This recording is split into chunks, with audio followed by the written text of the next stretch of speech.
Assalamualaikum warahmatullahi wabarakatuh. Istilah Wali Songo mungkin bukan perkara asing lagi di kalangan muslim. Kesembilan nama Wali Songo itulah yang disebut-sebut berjasa dalam proses islamisasi di Indonesia, terlebih di Jawa. Wali Songo sendiri diartikan sebagai orang yang telah mencapai derajat tinggi dan memiliki pengetahuan agama yang luar biasa. Wali Songo secara sederhana artinya 9 orang yang telah mencapai tingkat wali, suatu derajat tingkat tinggi yang mampu mengawal babahan hawa sanga atau mengawal 9 lubang dalam diri manusia, sehingga memiliki peringkat wali. Para Wali Songo tak jauh berbeda dengan ulama yang menyebarkan agama Islam di tiap wilayah berikut dengan gaya dakwahnya tersendiri. Hal ini dapat dibuktikan dari nama suatu wilayah yang melekat pada diri mereka, menggantikan nama asli. Untuk itu, tidak ada salahnya memperkaya pengetahuan kita dengan memahami nama-nama Wali Songo berikut dengan identitas aslinya. Yang pertama yaitu Maulana Maghribi. Wali Songo pertama, Maulana Maghribi, bernama asli Maulana Malik Ibrahim. Ia wafat pada 1419 usai mendirikan pondokan tempat belajar agama di Leran. Wilayah yang menjadi target dakwahnya pertama kali yakni Desa Sembalo, desa yang masih berada dalam wilayah kekuasaan Majapahit. Desa Sembalo sekarang adalah daerah Leran, Kecamatan Manyar, 9 km utara kota Gresik. Wilayah itu pula yang menjadi tempat bersemayam Maulana Maghribi.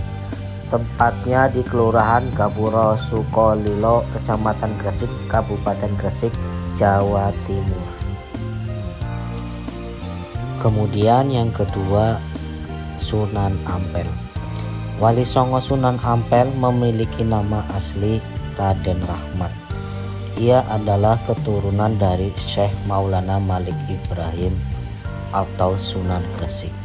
Nama Ampel sendiri diambil dari daerah nama yang bernama Ampel Denta, daerah rawa yang dihadiahkan Raja Majapahit kepadanya. Di tempat inilah dia memulai aktivitas dakwahnya dengan mendirikan pesantren Ampel Denta dekat dengan Surabaya. Kemudian yang ketiga ada Sunan Bonang. Selanjutnya ada Sunan Bonang dengan nama asli Raden Maklum Ibrahim.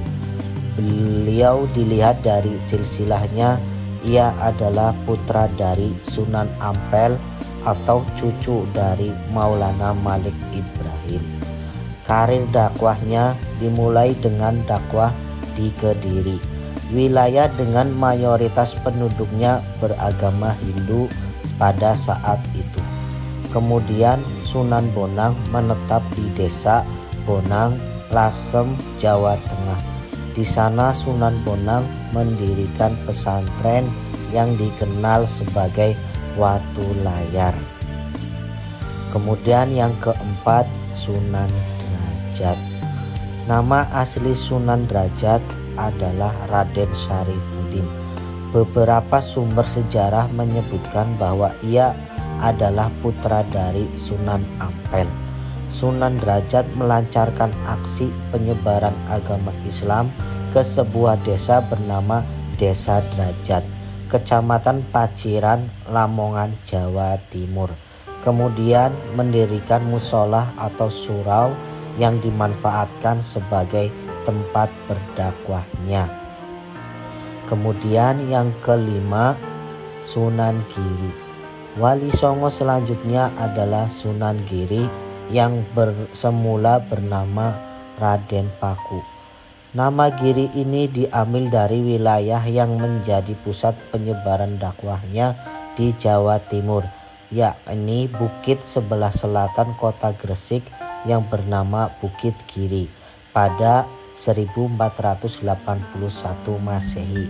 Kemudian ia juga mendirikan sebuah pondok pesantren dengan nama Pesantren Giri. Kemudian selanjutnya ada Sunan Kalijaga. Sunan Kalijaga merupakan tokoh Wali Songo yang paling terkenal di antara 9 wali lainnya. Nama asli Sunan Kalijaga adalah Jaka Said. Daerah tempat berdakwahnya tidak terbatas karena ia merupakan seorang mubaligh keliling. Namun Sunan Kalijaga lama menetap di Kadilangu, Demak. Di Demak, Sunan Kalijaga berperan aktif dalam pendirian Masjid Agung Demak dan menentukan kiblat agar sesuai dengan arah Ka'bah. Kemudian selanjutnya ada Sunan Kudus. Sunan Kudus memiliki nama asli Jafar Shodiq. Nama Kudus diambil dari wilayah tempatnya menyebarkan agama Islam, yakni Kudus. Saat itu masih dikenal dengan nama Kota Tajuk. Di Kudus, ia menerapkan strategi dakwah dengan menghargai adat istiadat yang lama dianut warga sekitar. Pasalnya, warga Kudus saat itu masih didominasi oleh penganut agama Hindu dan Buddha. Salah satu contoh bentuk penyebaran agama Islam di Kudus dengan pendekatan budaya setempat yakni mendirikan masjid yang bentuknya mirip dengan candi orang Hindu. Kemudian selanjutnya ada Sunan Muria. Sunan Muria bernama kecil Raden Prawoto. Ia adalah putra dari Sunan Kalijaga. Nama Muria tersebut diambil dari tempat tinggal terakhirnya di lereng Gunung Muria. Wilayah tersebut berjarak sekitar 18 km ke utara kota Kudus. Cara berdakwahnya berbeda dengan sang ayah.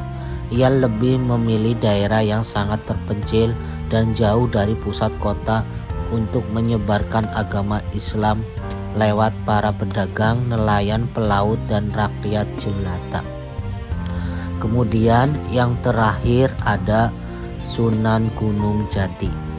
Sunan Gunung Jati bernama asli Syarif Hidayat. Ia mendapatkan tugas untuk berdakwah di daerah Cirebon. Di sana Sunan Gunung Jati mendirikan kerajaan Cirebon dan melepaskan diri dari pengaruh Pajajaran. Hal ini pula yang membuat Sunan Gunung Jati menjadi satu-satunya nama Wali Songo yang keluar sebagai kedudukan raja. Oke, cukup sekian untuk sejarah singkat apa itu Wali Songo di Nusantara atau di Indonesia ini. Semoga bermanfaat buat teman-teman yang melihat video ini ataupun mendengarnya. Semoga keberkahan melimpah buat kita semua. Terima kasih. Jangan lupa subscribe, like, komen, dan share. Wassalamualaikum warahmatullahi wabarakatuh.